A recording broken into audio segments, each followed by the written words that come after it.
In this video, we will be learning about the French and Indian War from subheadings George Washington Inaugurates War with France, Global War and Colonial Destiny, Braddock's Blundering and its Aftermath, and Pitt's Palms of Victory from Chapter 6 of the American Pageant. George Washington inaugurates war with France. Both the British and the French wanted Ohio River Valley. The British colonists needed Ohio country to expand westward, while the French needed it to connect their land in the Mississippi Valley with their Canadian land. In 1749, a group of colonists secured legal rights to 500,000 acres in the Ohio Valley region. In the same area, the French were building a chain of forts. In 1754, 21-year-old George Washington was sent to Ohio country, commanding 150 Virginia militiamen to secure their land, where they encountered French troops. The French leader was killed, and the French retreated, but they returned with reinforcements, and Washington surrendered.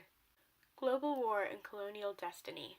Thus began the French and Indian War, the Fourth Anglo-French War. The first 2 years of the war were undeclared, so even though the war was technically 9 years long, it was known as the 7 Years' War. In Europe, Britain and Prussia were on one side against France, Spain, Austria, and Russia. Bloodbath of a battle in Germany, Frederick the Great repelled French, Austrian, and Russian armies at once. The French wasted so much strength in this battle that there wasn't an adequate force to fight in America. In 1754, the British government called an intercolonial congress in Albany, also known as the Albany Congress.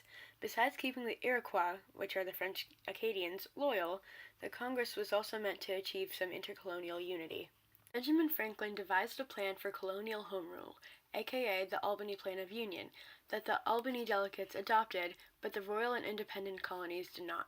Franklin also published a cartoon with the colonies as part of Snake and the slogan "Join or Die" underneath as propaganda for the cause.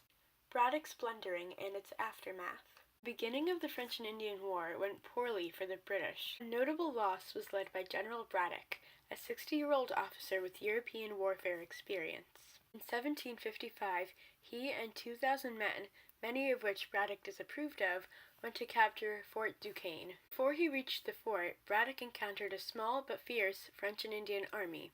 The British lost horribly, and both Braddock and Washington were injured. The Indians continued their victories in Pennsylvania and North Carolina.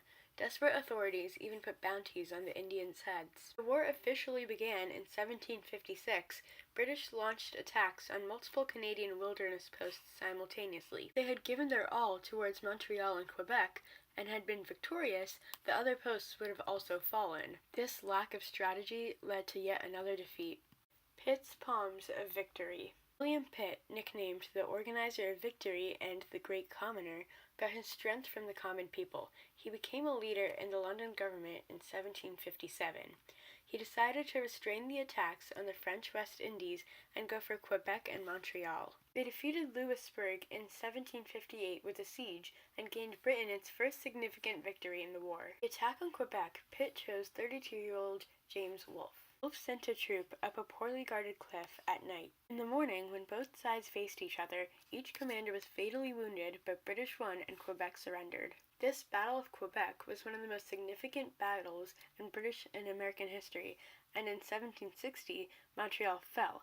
Montreal was the last French settlement in Canada. In 1763, the Treaty of Paris ensured that French power was no longer in North America. As you can see, this is a map of the land distribution before the war. After the war, the French still had their sugar islands in the West Indies and 2 islets in the Gulf of St. Lawrence. The French compensated the Spanish with the Trans-Mississippi Louisiana and New Orleans. Spain traded Florida for Cuba with Britain, and overall, Britain became the dominant power of North America. That's all. Thanks for watching.